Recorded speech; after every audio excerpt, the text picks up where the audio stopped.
But in the age of social media and AI, it seems like we're living in Madison's nightmare. Obviously, social media is one of instant communication, posts based on passion, travel faster than those based on reason.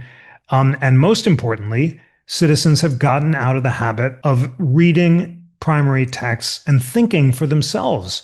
The real danger of social media and AI is that we're kind of liking and tweeting the opinions of our team rather than making up our own minds.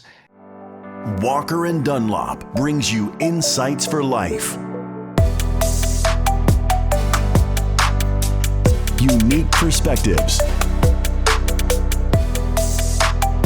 from impactful leaders.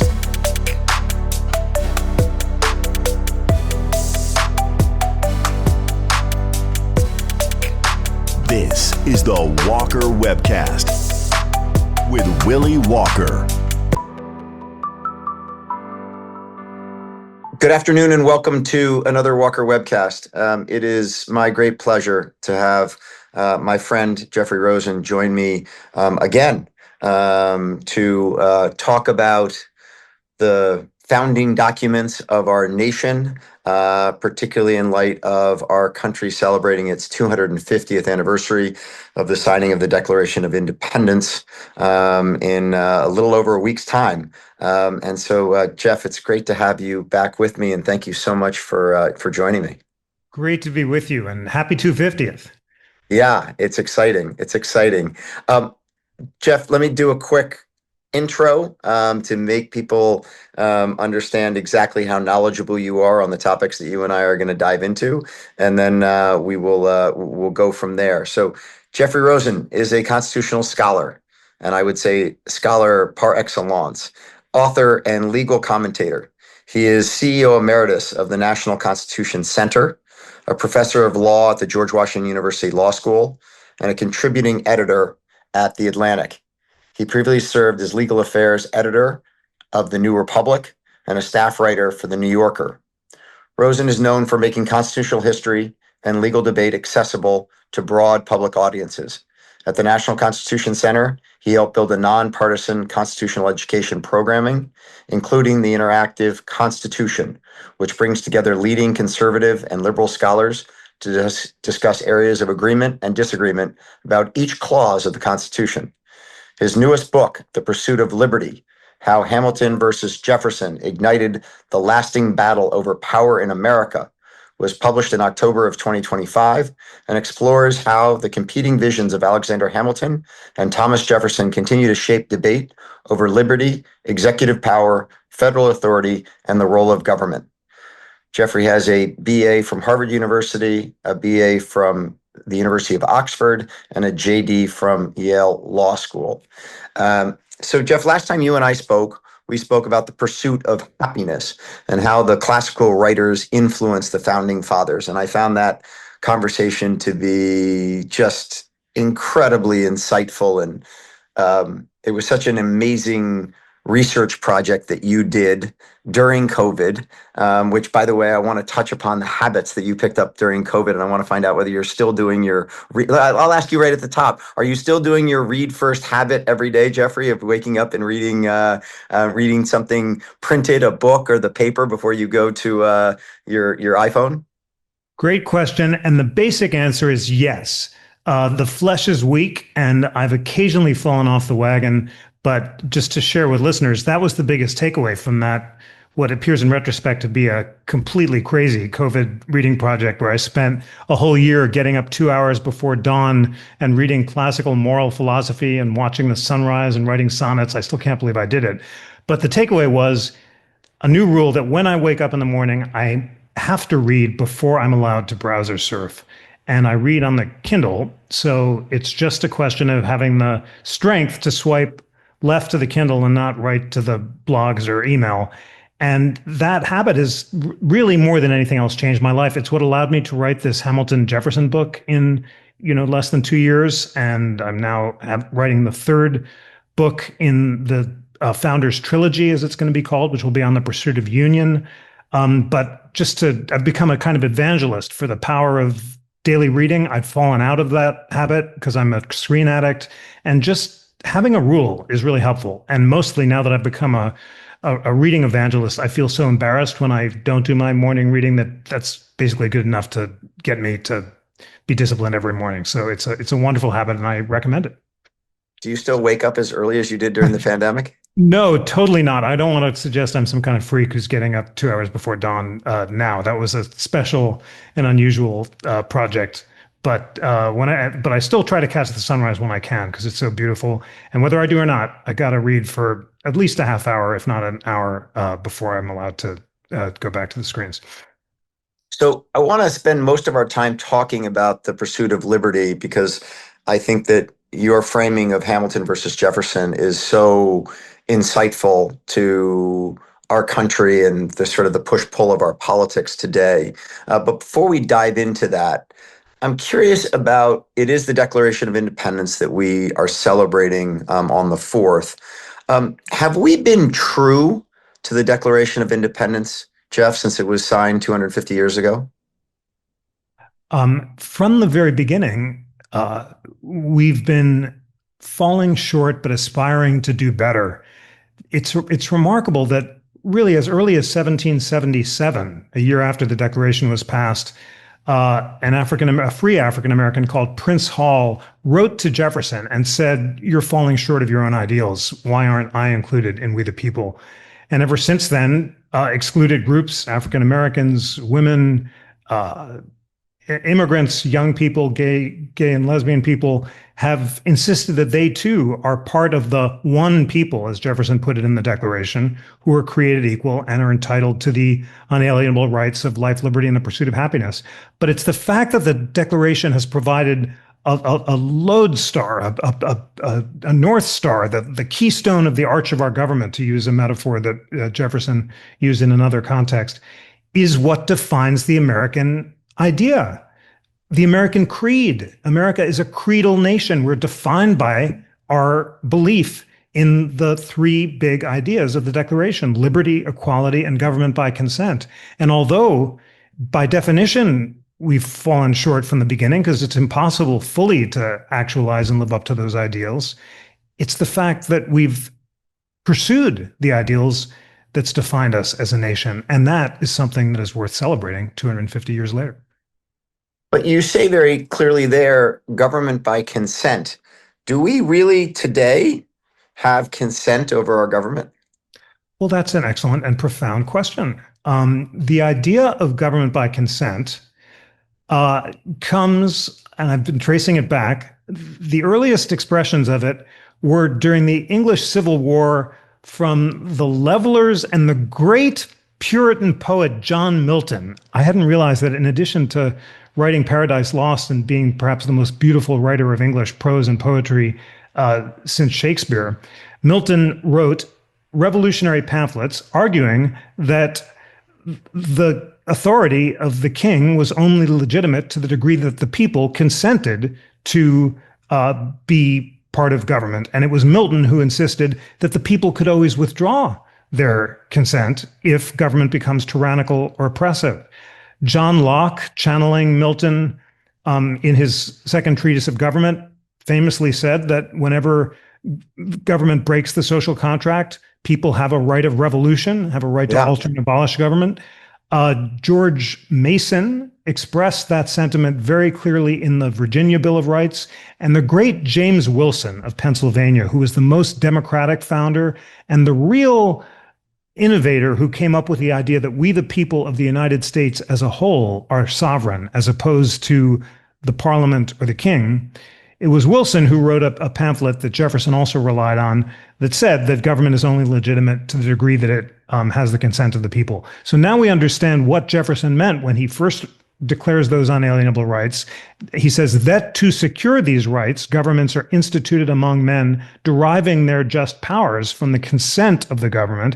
And then he says, and whenever government becomes destructive of these rights, it's the right and duty of the people to alter and abolish it and establish a government more conducive to their safety and happiness.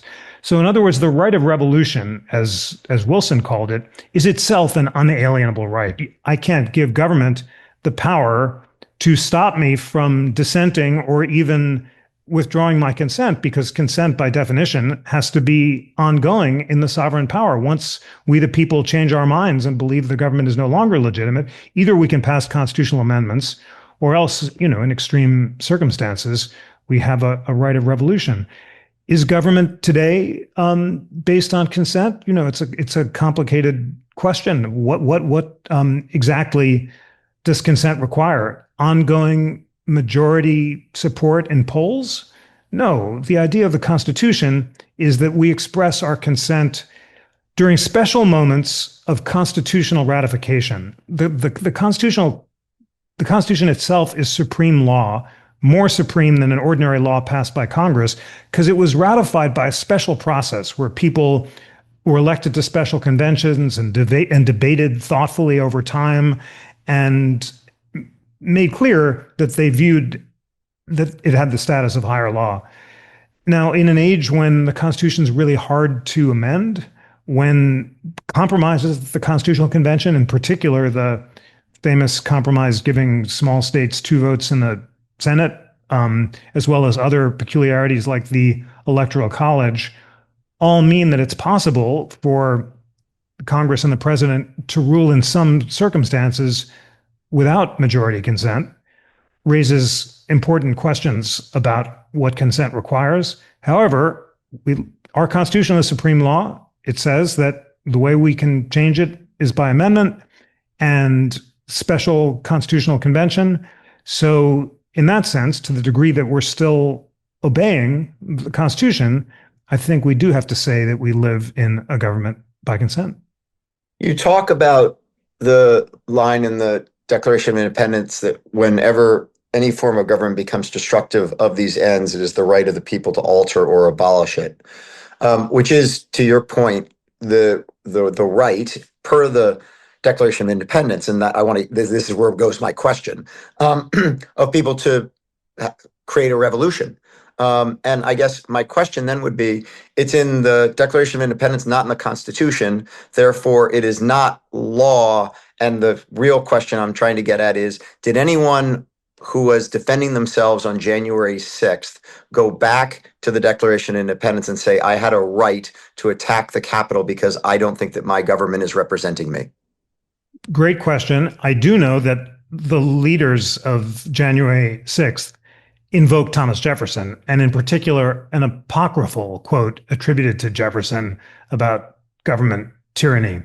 I don't know if they specifically invoked the right of revolution in the Declaration, but the right of revolution is an extra constitutional right. James Madison was confronted with the question of whether secession before the Civil War was constitutional, and Jefferson had said yes, because he thought of the Constitution as a compact among sovereign states, and he thought that any state could either nullify federal laws it disagreed with or even withdraw from the Union if it felt the Union had become tyrannical. Madison disagreed with that. He said, once we, the people of the states, formed themselves into the Union, you needed the consent of the whole United States before you could break it. You can't just unilaterally break a contract after you've gotten the benefits of it.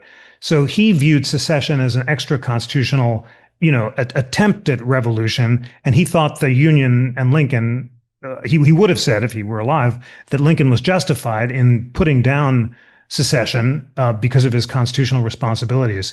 So, deciding when a revolution is legitimate, I guess the proof's in the pudding. It has to succeed before you can say that the right was successfully authorized. But you're absolutely right to point to this Jeffersonian strain in American politics that is pervasive, and we can of course talk about the ways it's expressed itself, but in its most radical forms has taken the form of insurrection, rebellion, nullification, and secession. So, final thing on the Declaration of Independence. It also says life, liberty, and the pursuit of happiness, as you said a moment ago. Has our society, given we're now 250 years later and we're the most dominant economy in the world and the most powerful military in the world, have we removed pursuit out of that and just said we have a right to life, liberty, and happiness rather than the pursuit of happiness? Well, as you know from our last conversation, which you just moderated so incredibly well, that was one of my favorite and most meaningful discussions about the happiness book.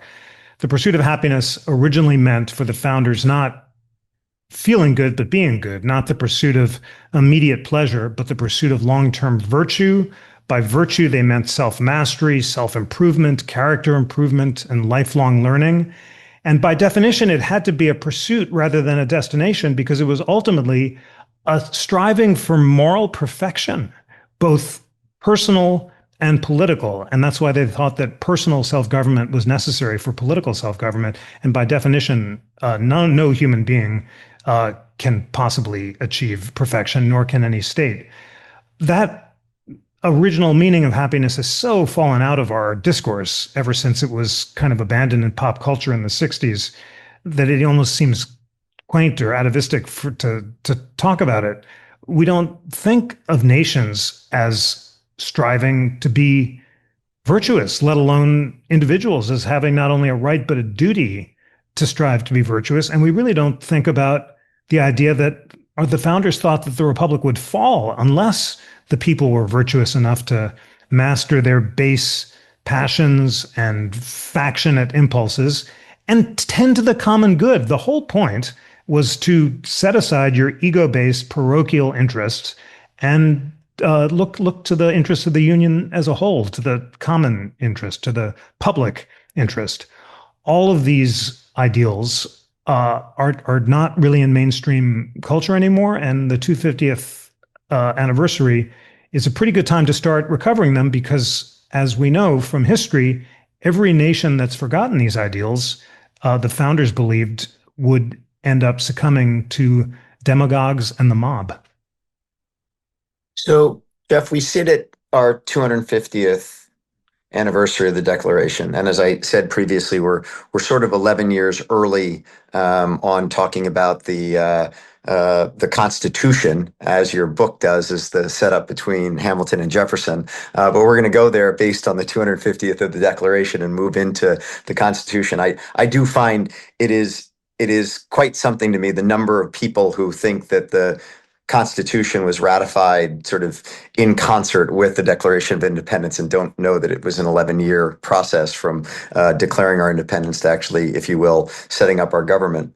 But as you went and researched Hamilton and Jefferson, and if you will, Hamilton being towards federal power and Jefferson being towards state power, talk about that as it relates to the construct of the Constitution and the tension that existed between the two of them at that time, with Madison really having the pen, Hamilton having his Federalist ideology, Jefferson having his sort of, if you will, states' rights ideology. And in the actual document, not where we are today, because we're going to talk about where we are today, but in the actual document, which one of those two somewhat conflicting ideologies sort of won from your view of the document?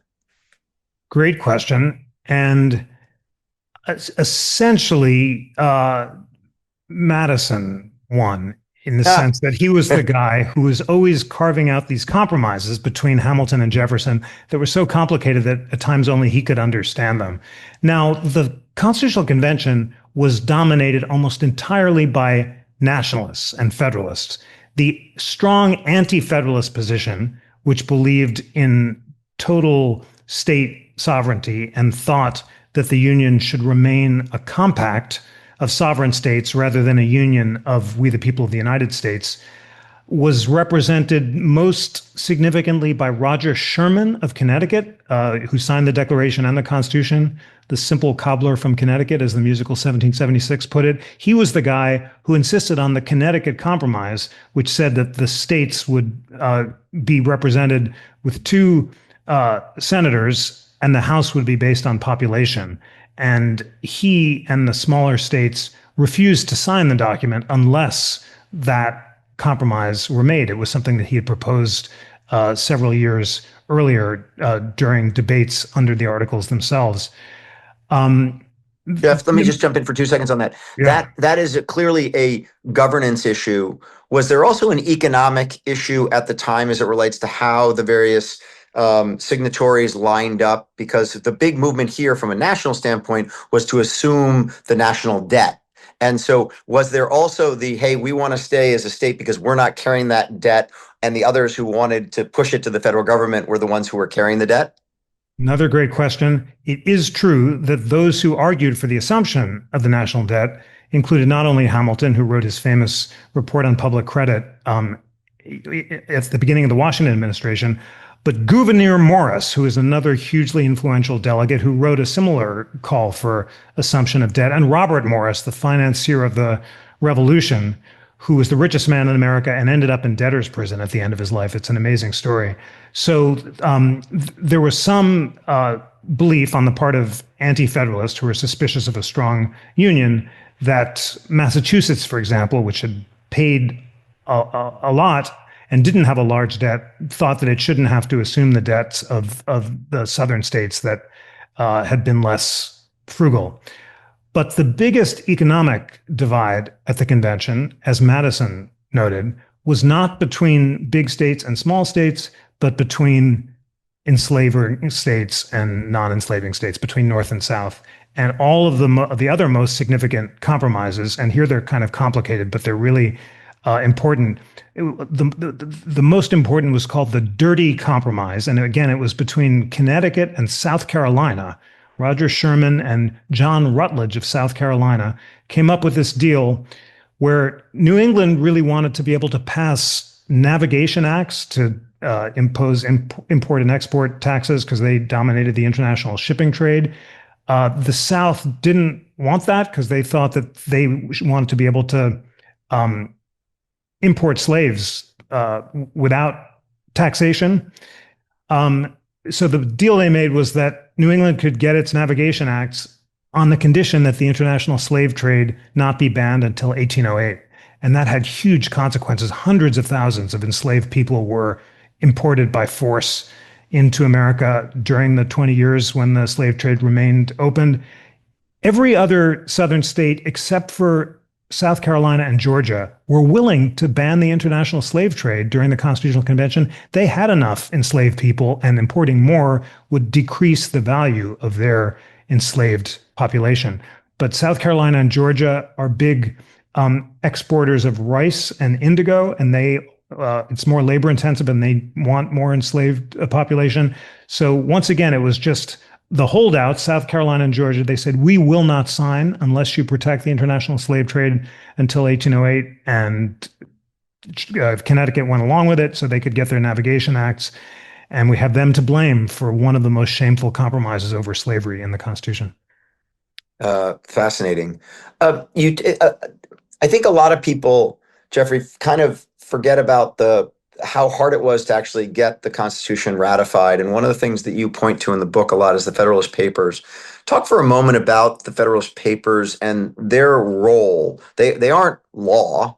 They were, from my take of it, and I'm certain I'm going to mess this up, but they seem to be like the greatest PR campaign ever put together as it relates to what their purpose was in trying to get the states to ratify the Constitution, and at the end really used dramatically in New York to get New York to actually sign in as a signatory. Talk for a moment about, because you point back to them. Do we look at, I guess the real question is, why do we look back at them? What do they tell us? Great question. It was the greatest publicity campaign ever. And as you say, it was a local campaign. It was like New York NPR or PBS, basically, because things were really touch and go in New York. The reason we look to them, in addition to the fact that they're written by Madison and Hamilton and Jay, among the most brilliant of the founders, although Jay himself was not at the convention, it's because what gives the Constitution the status of supreme law wasn't the intent of the framers in Philadelphia. It was the intent of the people in the ratifying conventions. And that's why Madison himself said, we look to the original public meaning as it was understood in the ratifying conventions. And because the Federalist Papers were so widely read in the ratifying conventions, not only in New York, but across America, they're one good indication of how the people who ratified the document understood it.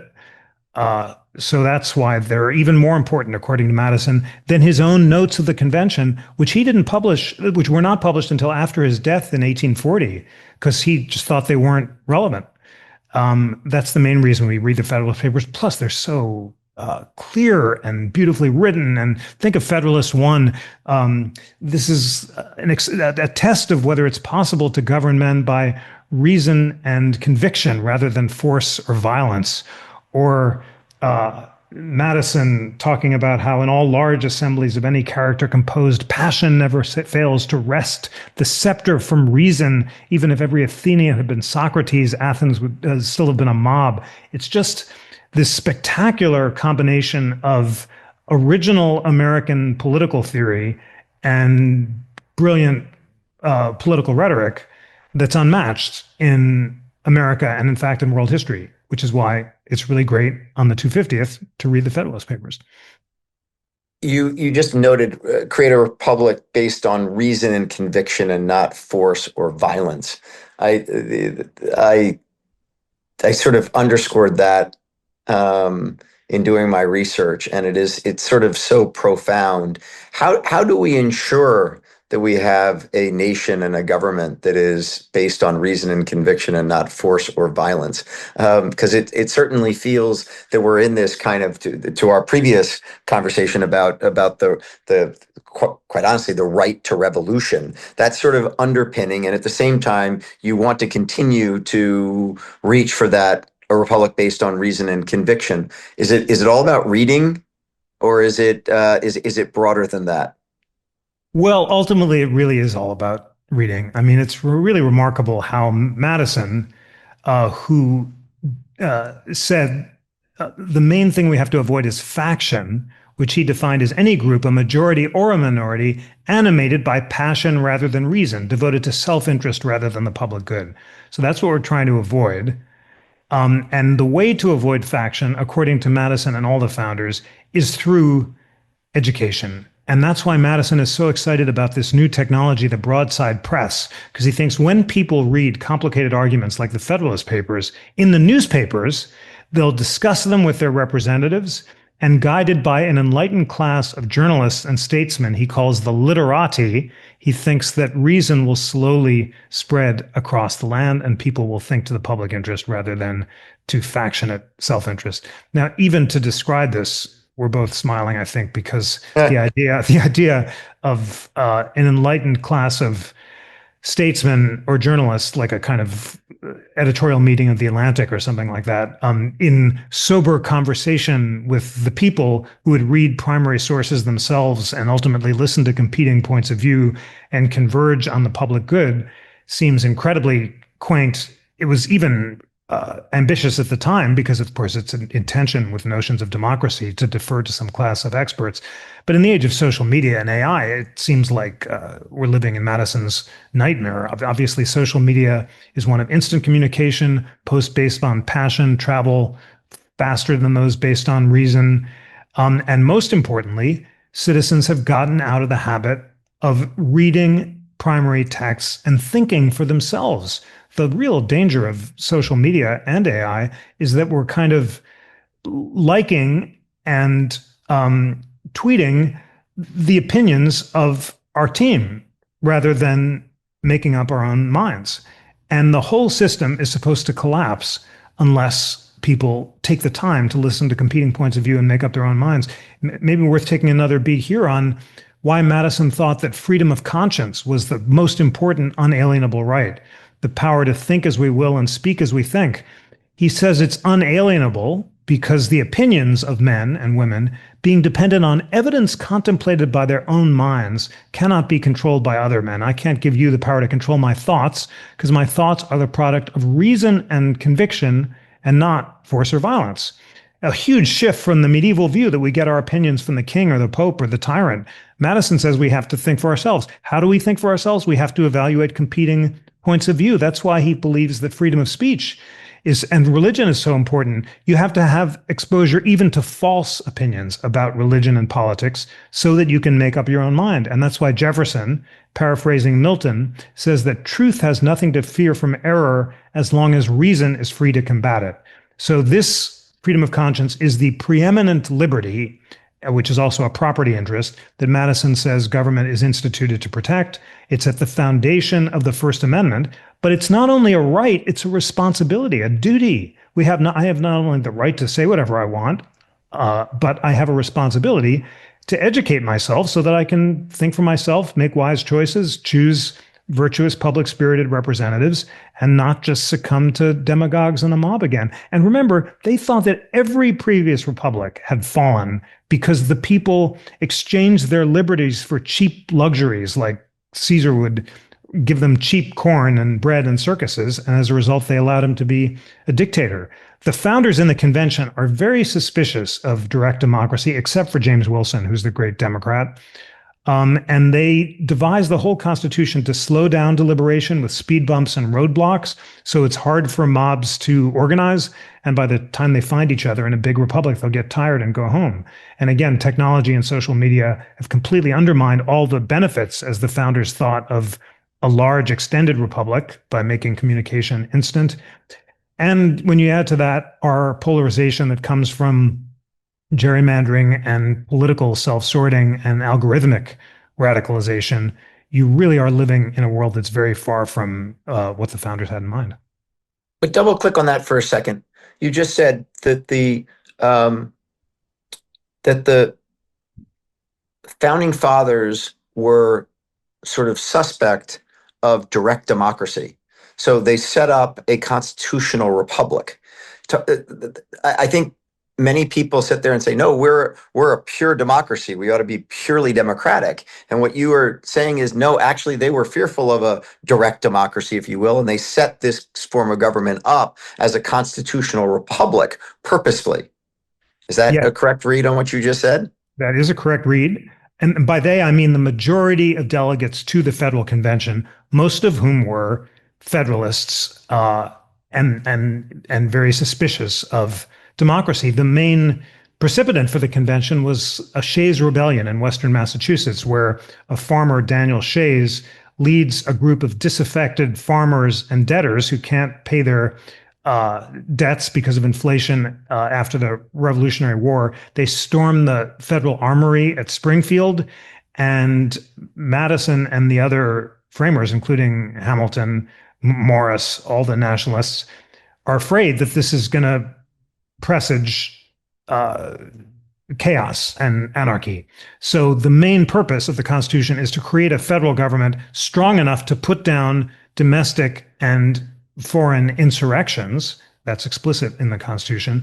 And also to discourage mobs from forming by ensuring that the people don't speak directly, but instead that their will is filtered through representatives.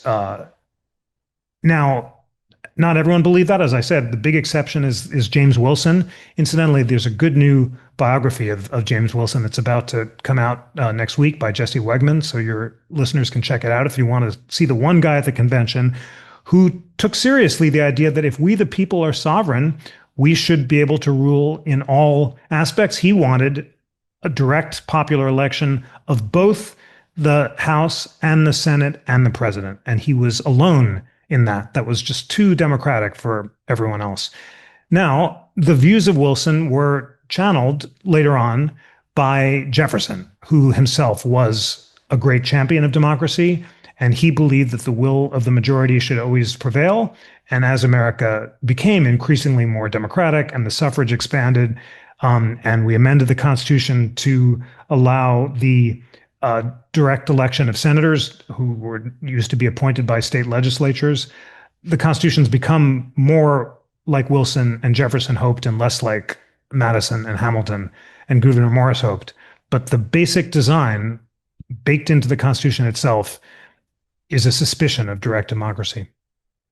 So as Thomas Jefferson and Alexander Hamilton lie in their graves, which one is smiling more broadly right now on the Trump presidency? Is it Thomas Jefferson because, let's just take one issue that's been sent back to the states in a very dramatic way. Abortion rights have been sent back to the states. Or is it Alexander Hamilton who sees a federal defense budget move from, what is it, 900 billion to 1.2 trillion dollars?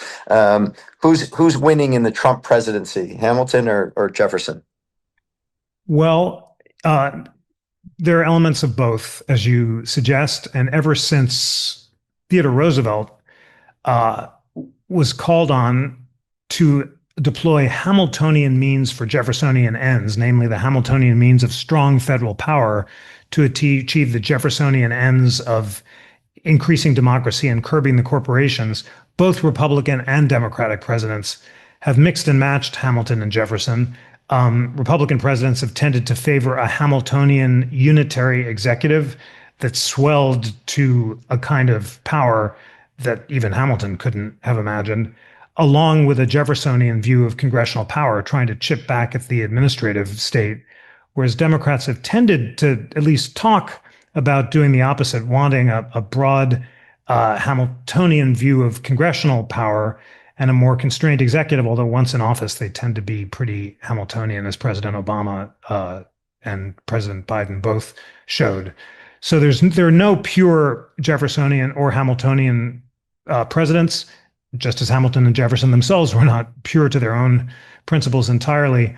But at the end of the book, I do ask the question, is President Trump, should he be viewed more like Julius Caesar or Andrew Jackson? And both Hamilton and Jefferson feared a Julius Caesar-like demagogue who would court the people from below or impose force from above and consolidate all power in the presidency and undermine the separation of powers. At the same time, Jefferson was in favor of direct democracy, and Andrew Jackson, channeling the Jeffersonian tradition, used executive power to kill the Bank of the United States, to fire a lot of the federal civil service that Quincy Adams had appointed on a nonpartisan basis in a kind of DOGE-like purge, and to institute the spoils system. And like President Trump, Andrew Jackson attacked elites and was willing to insist that he was a direct representative of the people. I think it's too soon as a historian to decide whether President Trump will ultimately be more in the Jacksonian tradition, which is very much part of the American story, or as a sort of Caesar-like character who's outside of what is part of the American ideal. Although it's important to note that other presidents have been attacked as Julius Caesar before, including Franklin Roosevelt, who was attacked so often as a Caesar that he dressed up like Caesar for his birthday in 1934. And there's a picture of him grinning in a toga with his wife Eleanor dressed as a Roman matron.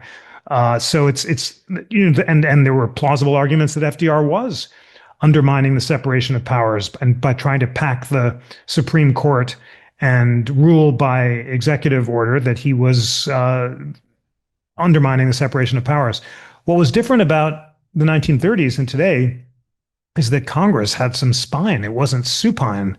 And Democrats in Congress repudiated the court packing plan, even though they just won one of the biggest majorities ever in 1936, because they thought it would undermine judicial independence and the separation of powers. Today, Congress is basically rubber stamping the program of any president of his own party. This isn't just Republicans and President Trump. Democrats did the same thing, basically with Presidents Biden and Obama.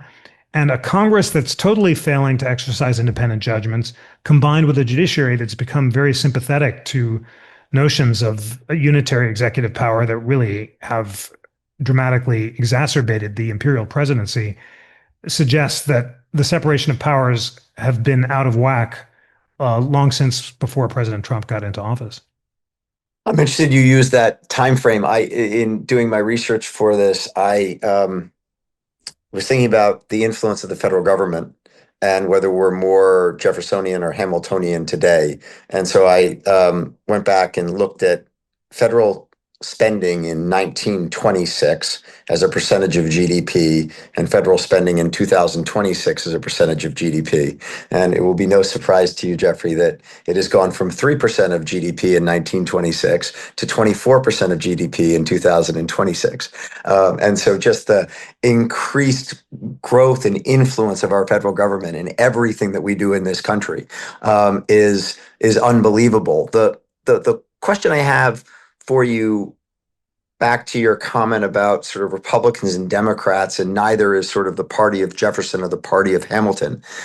Is it as much a factor of either calm times versus volatile times as it is political ideology? Because if you look at, I think you can look back and say that when we are in times of crisis, whether it's the pandemic, whether it's the great financial crisis, whether it's the dot-com blow up, those have appeared to be times where the federal government has stepped in and said, we're going to take care of everything and we're going to prop this all up, where we get these massive expansions of not only their spending, but everything that they want to take over for us. Whereas when you're in times of more calm times, you can actually sit there and sort of say, hold it, maybe all this shouldn't be in Washington and it should be sent back to the states. Is that too roughshod a view of it? Or does that make some sense in the way that our federal government has worked?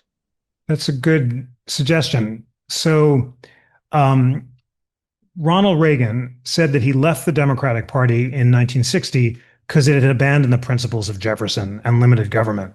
Remember, FDR tried to base the entire New Deal on Jefferson's image, and he put Jefferson on the nickel and built the Jefferson Memorial. But that was an act of chutzpah, because he's, expanding the size of the federal government in ways that would have made Jefferson cringe.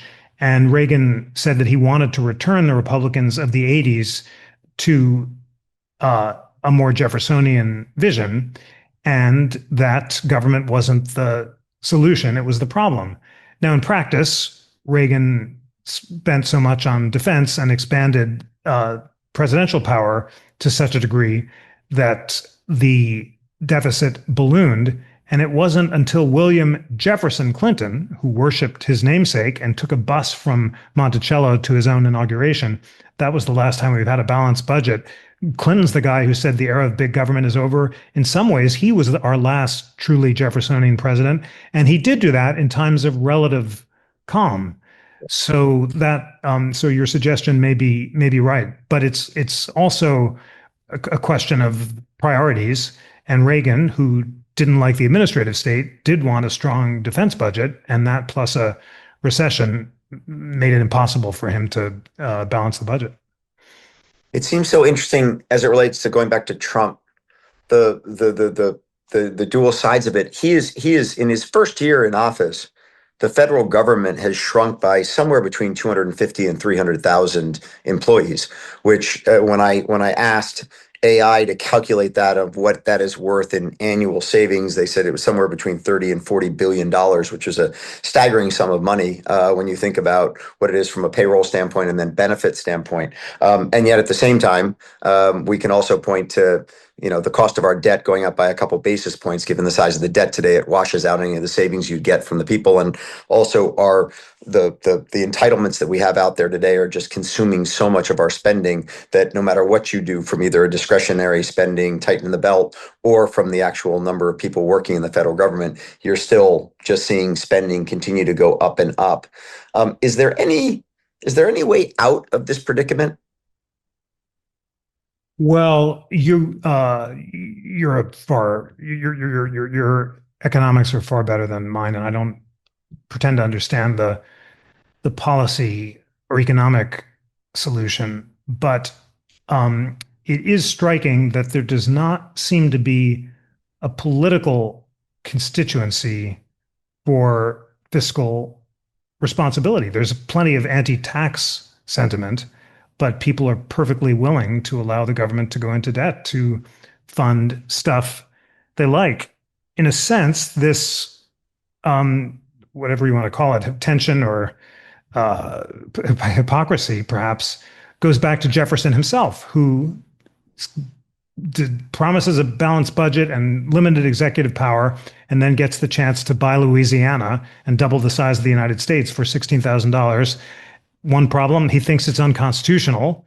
He briefly contemplates the possibility of asking for a constitutional amendment, then he's afraid that Napoleon might change his mind and therefore buys Louisiana, even though he thinks it's unconstitutional.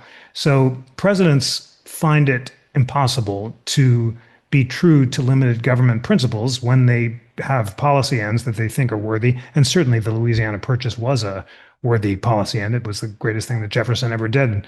So in that sense, it's hard to see a political way out of it, just because it would take such discipline, both to you refuse to raise taxes and also to reduce government spending. I'll ask you, because this is your department more than mine. How did Bill Clinton pull it off? Oh, well, first of all, Newt Gingrich, as you well know, had a large hand in getting him to the table, if you will. And I do find it to be interesting about, I mean, the Tea Party, the Tea Party went from being this sort of third party to essentially being the Republican Party, which is an incredible, if you will, movement that kind of went from outside to inside. But it was the Tea Party, as you remember, that really was behind Newt Gingrich, and Newt Gingrich working with Clinton to, I think, add that sort of fiscal discipline side to things. But I think the other piece to it is we have gone through, I mean, the federal debt was $8 trillion under Barack Obama. It's 32 today under Donald Trump. So, you know, the growth of the federal debt just from Obama to Trump has been so just out of control that, I mean, it was an issue back under Obama, but at $8 trillion, and particularly given the growth of GDP, we could clearly afford it. And we still today, you can do the numbers and get to the fact that if you were to do any kind of net present value on the growth and the GDP of America, if you looked at this as a business, if you looked at this as a real estate asset that I lend on, you would sit there and say there's plenty of debt service coverage capability here inside of the United States of America. And if we continue to grow GDP at 2 to 3% a year, we will continue to be able to afford the trillions of dollars that we're overspending on an annual basis. I don't think that's good governance. I think we ought to really be focused on it. But I also don't think in today's world, it's an existential threat to our government of being able to continue to fund itself. The question is, what are we spending the money on, and are we getting a good return for that money that we're spending? And in that one, I think that plenty of people on both sides of the aisle can look at it and say the pretty quick answer to that is no.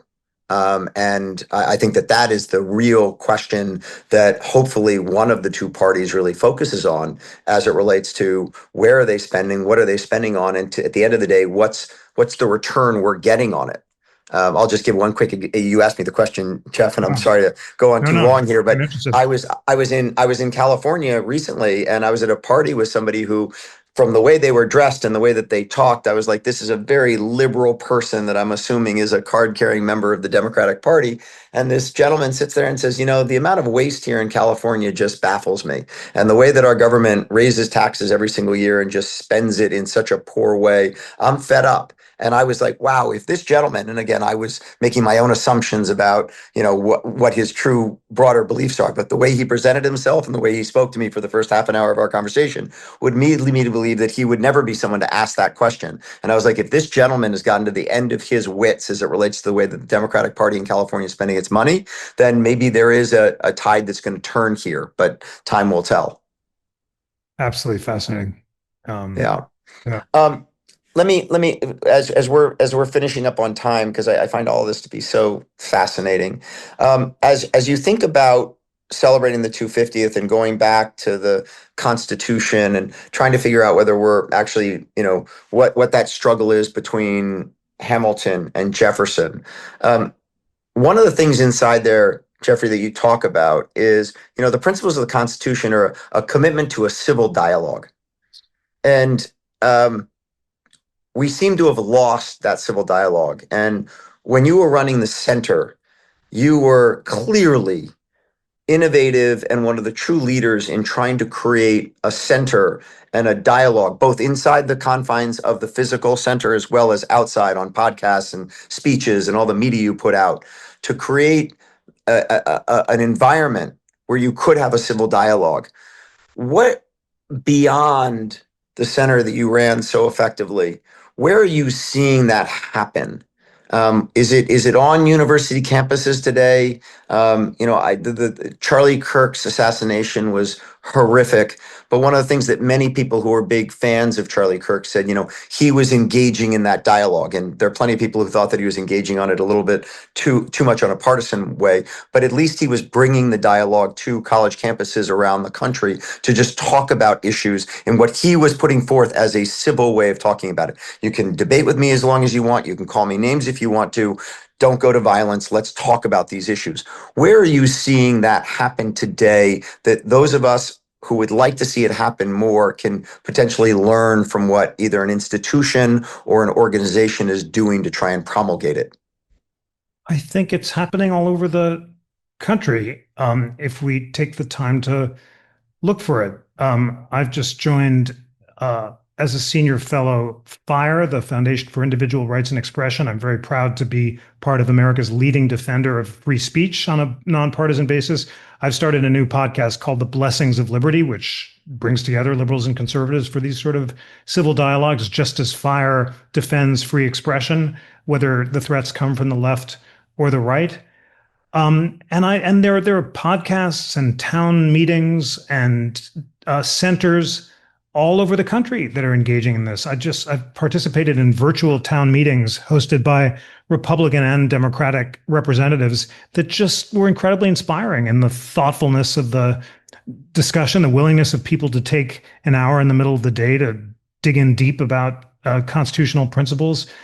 I've been very inspired by my trips around America to speak to rural bookstores in red and blue America about the principles of the Declaration and the Constitution. And people are hungry for this. There's no political valence to allegiance or love of the ideals. What we disagree about is how to balance values like liberty and power. But that disagreement is one that goes back to the beginning. Hamilton and Jefferson themselves had fundamental, deep disagreements that were also in an extraordinarily partisan time, including a time where there were threats of violence from the Whiskey Rebellion, which Hamilton and Washington put down by force, all the way up to, of course, the Civil War, when the Union was torn apart by violence. So agreement is not